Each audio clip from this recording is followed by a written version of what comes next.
embezzler who was being flown to Cincinnati to point out where that he had buried $55,000 in stolen money. 4 people on the ground were injured, 2 of them seriously. The casualty toll could climb since a thorough search of the Shepherd bookstore building has been impossible due to flames, thick smoke, and now the fear that what remains of the wooden structure could collapse. Witnesses said the plane exploded in a ball of fire as it hit the building at Main and Cooper in Montgomery's business district, but the cause of the crash is undetermined. Cincinnati air traffic controllers were guiding the plane coming in from Chicago to Lunken Airport on instrument approach when it disappeared from their radar screen at 10:27 a.m. Dave Lane of Newswatch was one of the first reporters on the scene.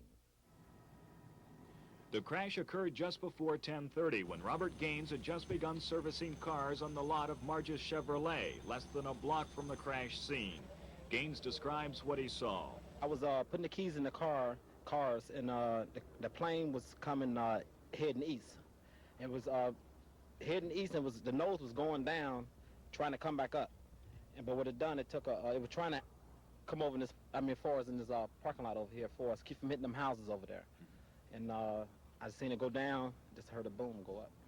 The area around the intersection of Cooper Road and Main Street in Montgomery is heavily populated with businesses and private homes. The bookstore building that bore the brunt of the crash is owned by Joseph and Olga Shepherd, who live in the building's second story.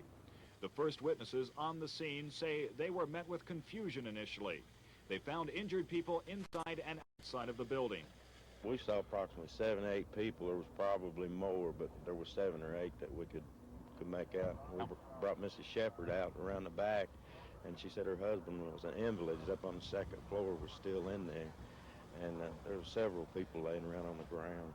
I tried to get into one of the corner ends of the house that split open, and there was just too much smoke. I got some smoke in my lungs, and I made it about halfway through the room, and I didn't see nobody, so I went back out and over to the other side of the house.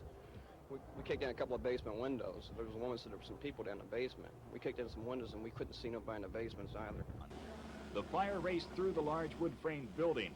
The Montgomery Fire Department, located almost across the street, was unable to initially contain the blaze and was forced to call in equipment and firefighters from neighboring communities. The aircraft entered through the west side of the building and came to a stop in the lower level.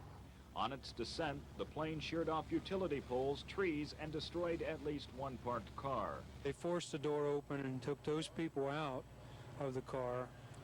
It looked like the men that did this probably burned their hands. The 2 women rescued were identified as 51-year-old Phyllis Neyer of Ross Moyne and 60-year-old Helen Schwartz, also of Ross Moyne. It has not been determined which woman was in the car. Both are in serious condition, being treated for burns and other injuries at the University Hospital Burns Institute. 83-year-old Joseph Shepherd, the owner of the bookstore, admitted with burns and smoke inhalation. He is in fair condition. And 26-year-old Ruth Harding of Oakley, an employee of the store, she was treated and released. Stanley Shepherd assessed his father's condition at the hospital. He's okay. He's 83 years old, and he's pretty tough. Shepherd said his mother, who was working in the bookstore at the time of the crash, escaped without injury. I'm Dave Lane, 9 News Watch.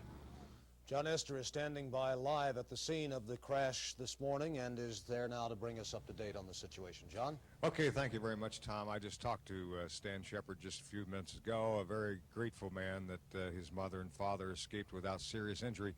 Also, to update Dave Lane's report, it was Mrs. Neyer who was in that station wagon that nearly exploded as the plane crashed.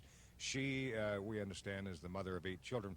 It is an eerie sight behind us on this cold December night now, as all they do is secure the area for the night. With me is Jim Lanigan. He's superintendent of the fire department, involved in a number of rescues and a number of tragedies in the Tri-State, well known, well respected by authorities in that area. What's going on right now, Jim? Well, right now, John, we're getting ready to secure the area for the evening. The National Transportation Safety Board men will be in here tomorrow from Washington, D.C., at which time we'll finish investigating, and then I'll start getting my crane in here and we'll start lifting this twin-engine plane out of the house.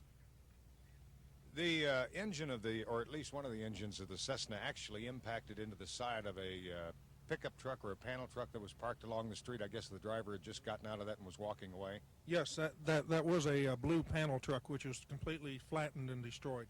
There's some danger, we're told, that the house might collapse as they begin moving the debris. They'll be bringing some cranes out here tomorrow, start picking up the pieces of the aircraft. What are the chances the house might fall in? The chances of this structure falling in are slim. This is an old historic landmark, and the house is built like a tank.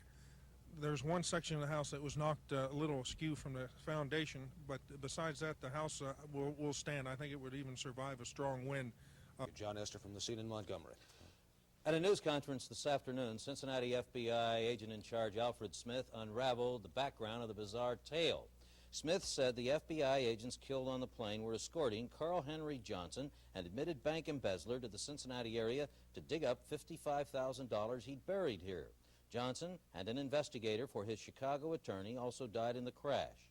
The four agents, Terry Hereford of Wheaton, Illinois, father of four; Robert Connors, Naperville, Illinois, father of four children; Michael Lynch of Woodbridge, Illinois, also the father of four; and Charles Ellington, also of Naperville, the father of one child.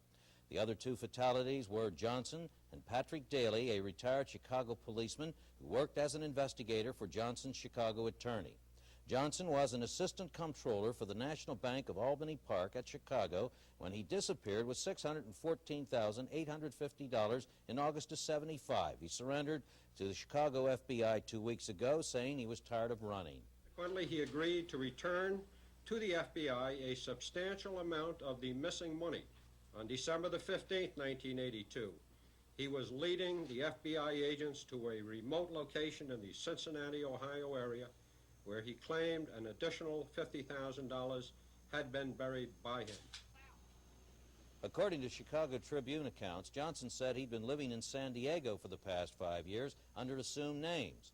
His wife, who lives in Lakeland, Florida, filed to have her husband declared legally dead last month in order to collect a $25,000 insurance policy. Last week, Johnson led agents to a remote Chicago location where $50,000 was unearthed. He was to have done the same in Cincinnati today. FBI agents won't say if they know where the money is buried, but Johnson's Chicago attorney told CBS News today that he had advised his client not to tell anyone where the money was buried in advance, just lead agents to it. And so the very real possibility exists tonight that $55,000 buried here. Business district before crashing into the house. Southeast. It came across Shelley Lane, if you're familiar, directly behind us. We think it hit some trees first. It did hit some power lines at Shelley Lane, and it then hit some additional power lines at Main Street, and then plunged into the building. Donna Stiles was working at the drive-in window in the Citizens State Bank when the plane began to fall in front of her. It was falling. It was hitting things. It was like the sky had opened up and the rocks were falling. And these are pieces of plane bouncing and falling, and sparks were flying, and the roar, it was very fast and very quick. Several employees from Marge's Chevrolet, located less than a block from the crash scene, raced to aid the victims of the accident. We were trying to get people out of the house.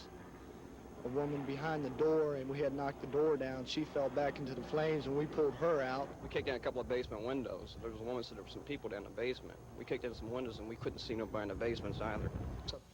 The plane slammed into the building from the west, and with the exception of an engine that struck a van and a small amount of other debris, there was no indication an aircraft had been involved in the disaster. The plane itself came to rest in the lower level of the three-story wood frame building. Late this afternoon, rescue workers began removing bodies from the ruins. Earlier, several persons were taken to area hospitals. Listed in serious condition at University Hospital Burns Institute are 51-year-old Phyllis Neyer and 60-year-old Helen Schwartz, both of Rossmoyne. The owner of the bookstore, 83-year-old Joseph Shepard, was admitted to Bethesda North with smoke inhalation and burns. 26-year-old Ruth Harding of Oakley also was taken to Bethesda North but was released after treatment for a bruise. 4 FBI agents, an admitted bank embezzler, and a representative of the prisoner's attorney were killed in the crash. At a news conference this afternoon, Cincinnati FBI Chief Alfred Smith said the 4 agents all were from the Chicago area. Both Mr. Haggerty and I, needless to say, express our deepest regrets for the tragedy which has taken the lives of 4 young, outstanding FBI agents. The agents were bringing Carl Henry Johnson to Cincinnati, where Johnson said he'd buried $55,000. It was part of more than $614,000 Johnson admitted embezzling from a Chicago area bank. The bank fraud and embezzlement case as a result of the disappearance of $614,851.50 from the National Bank of Albany Park, Chicago, Illinois, on August 7, 1975. Johnson surrendered 2 weeks ago. Last week, he led agents to $50,000 buried in a remote Chicago location. He'd promised to do the same here in Cincinnati today. But the secret location of the money may have died with Johnson. Agents won't say if they know where the money is, but Johnson's Chicago attorney said he told his client to lead agents to the money, not to disclose its location beforehand.